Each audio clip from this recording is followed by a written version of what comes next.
Hey everybody, this is Retrokid Reviews. Unfortunately, not doing a new real character because I have a couple of weird eye issues this week, and the last thing I think my vlogs need to see is a weird, I think strain or stain or a weird white dot thing that is apparently curable, home remedies and stuff, and pink eye in the left eye. So, to avoid cursed images aside, let's get back to well, unfortunately, some quick Disney Marvel news. Their 616 documentary came out. I'm going to talk about that real quick before we get to Mandalorian Season 2 episodes 2 through 4. We'll get to the chapter names also in a bit, in case everyone wants to know which is which going forward. I legitimately loved seeing the 616 doc. It was very nice. It was a good documentary. Its first episode I highly recommend for tokusatsu fans like myself. The Japanese Spider-Man episode, I think from the next episode down, is just mainly going to be a mission statement for basically where the Marvel fandom is now, for the comic side, for cosplay side, and going forward. I was told or found out that maybe there might be an episode on Marvel Legends figures. If there isn't, please let me know in the comments down below. I would love to know any feedback on that. Um, so yeah, the Japanese Spider-Man episode was really good.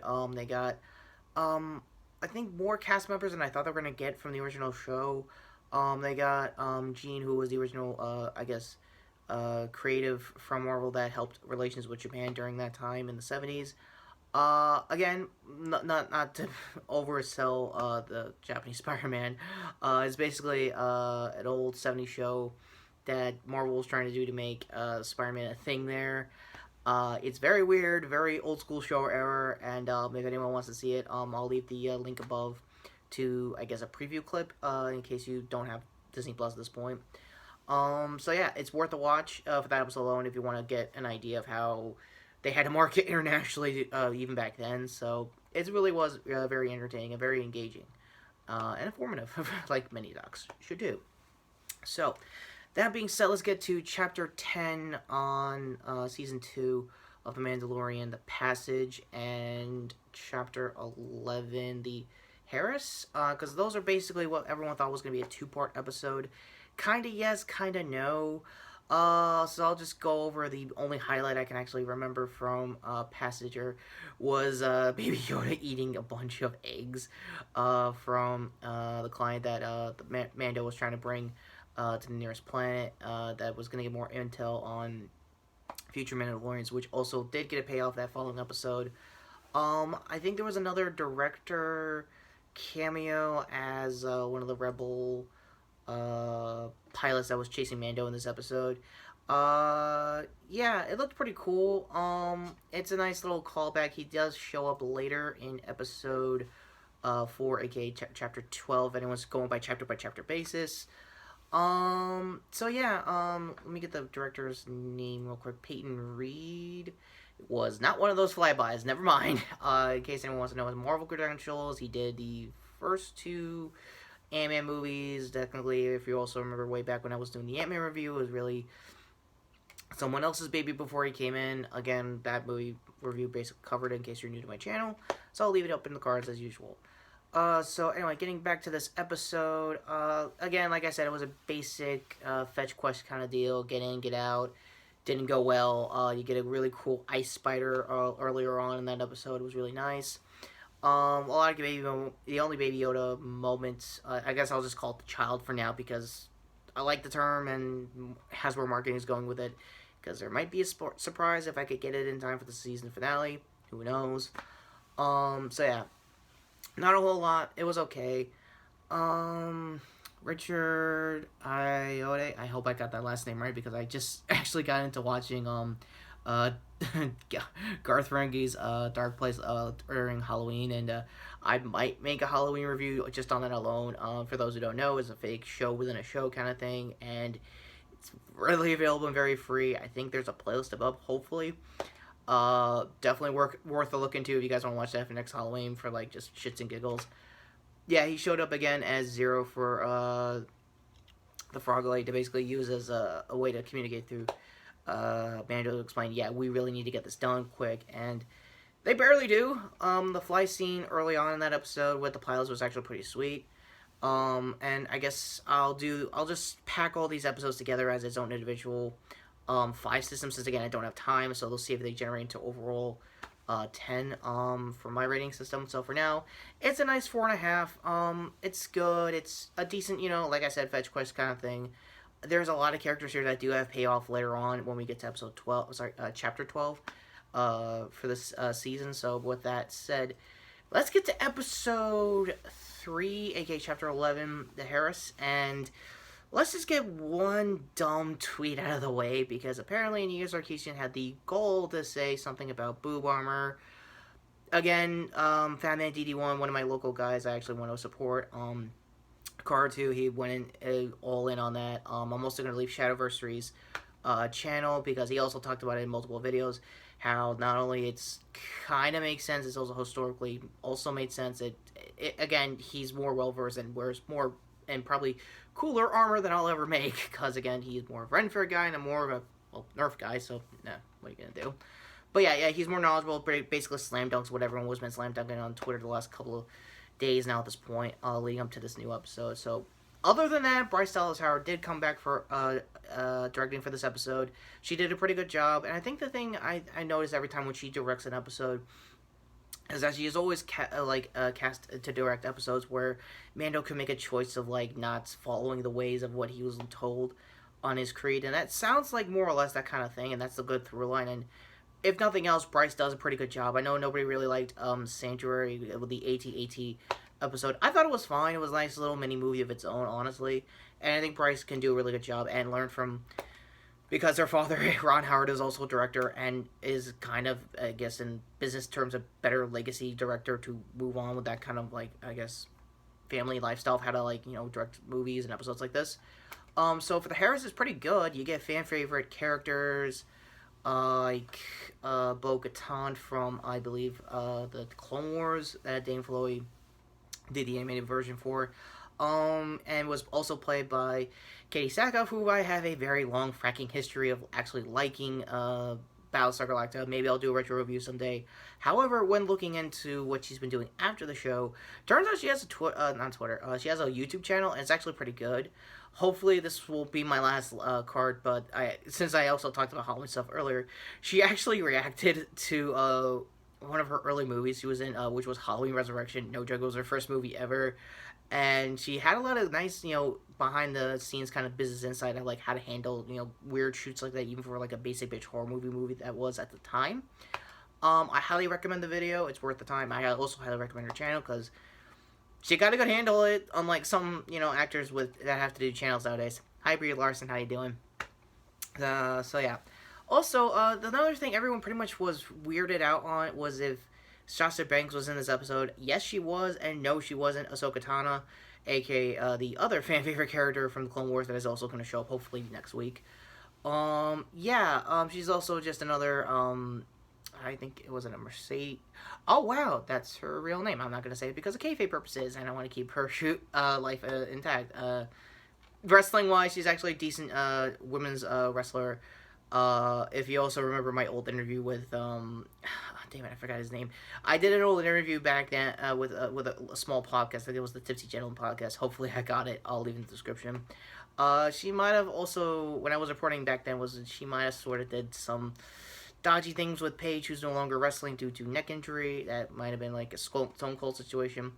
Wrestling aside, let's get back to this episode.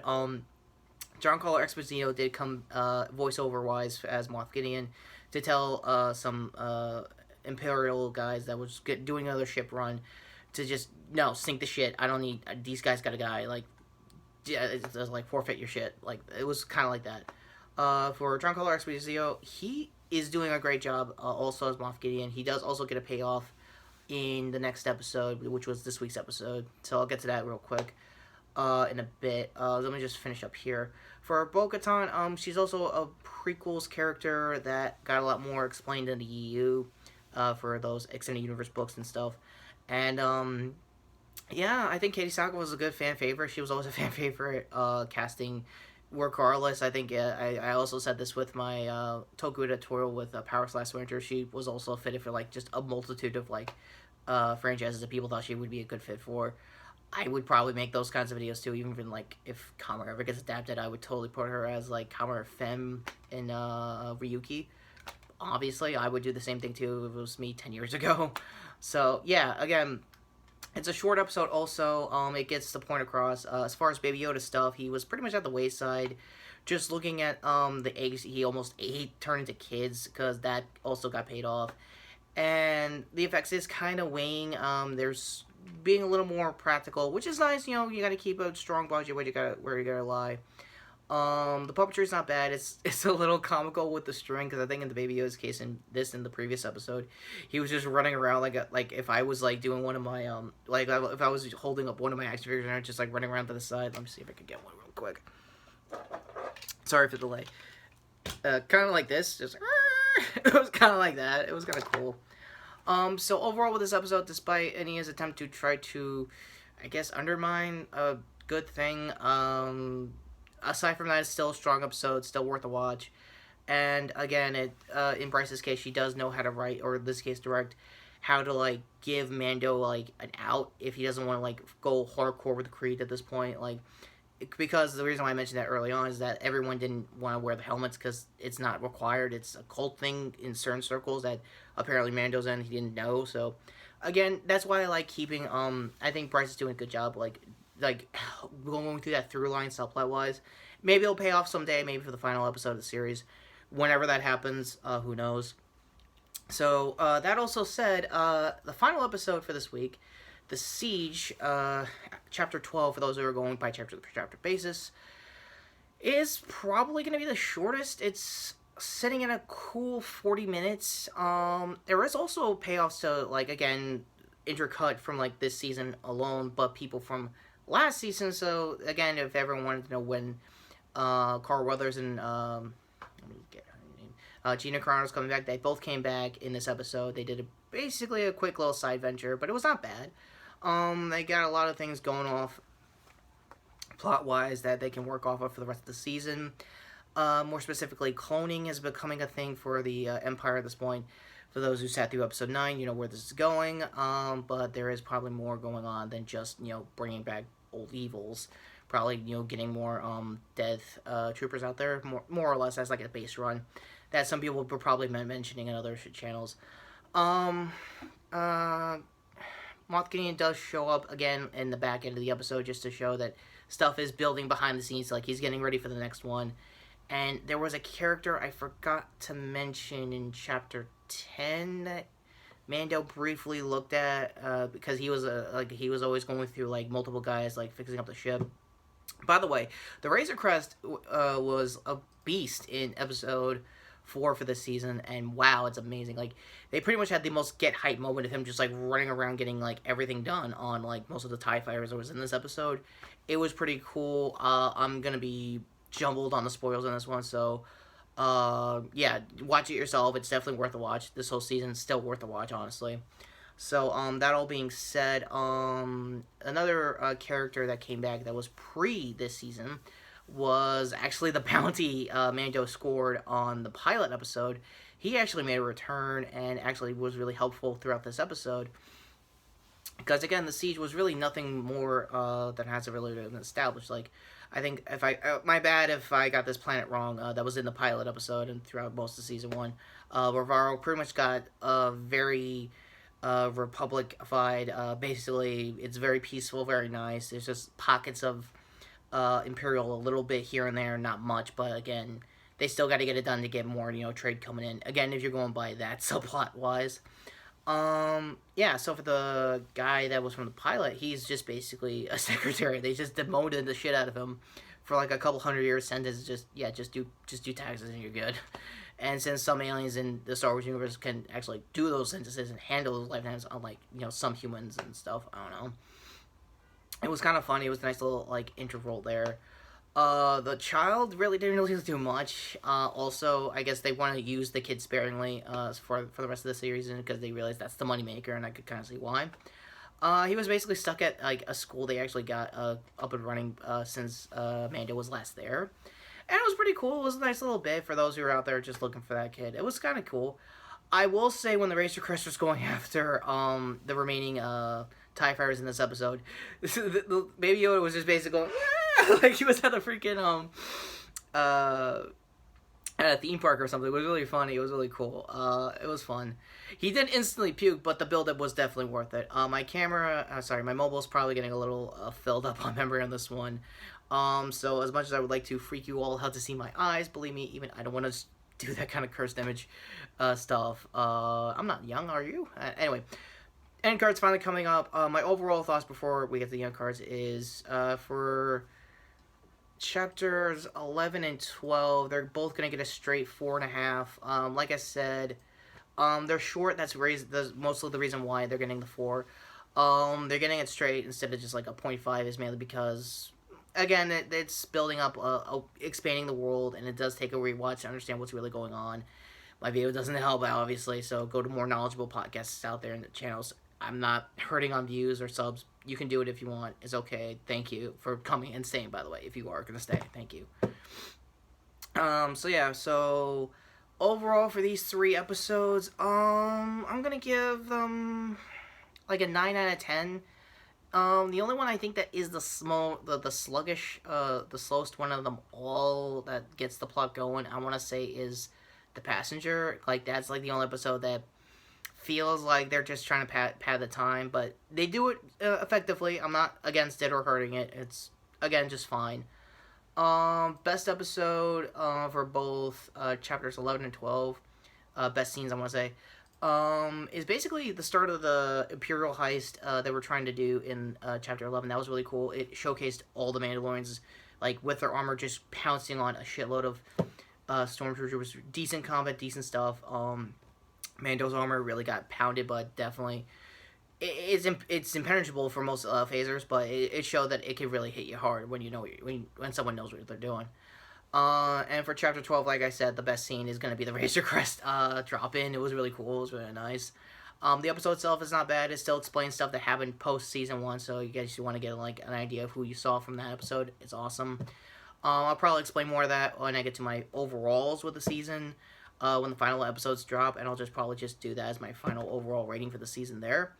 After that, yeah, this is definitely worth still a watch. It's still a very strong season, and the budget is definitely going to places where it really needed to be since the beginning, and I'm happy for it. So with that all being said, end cards finally coming up.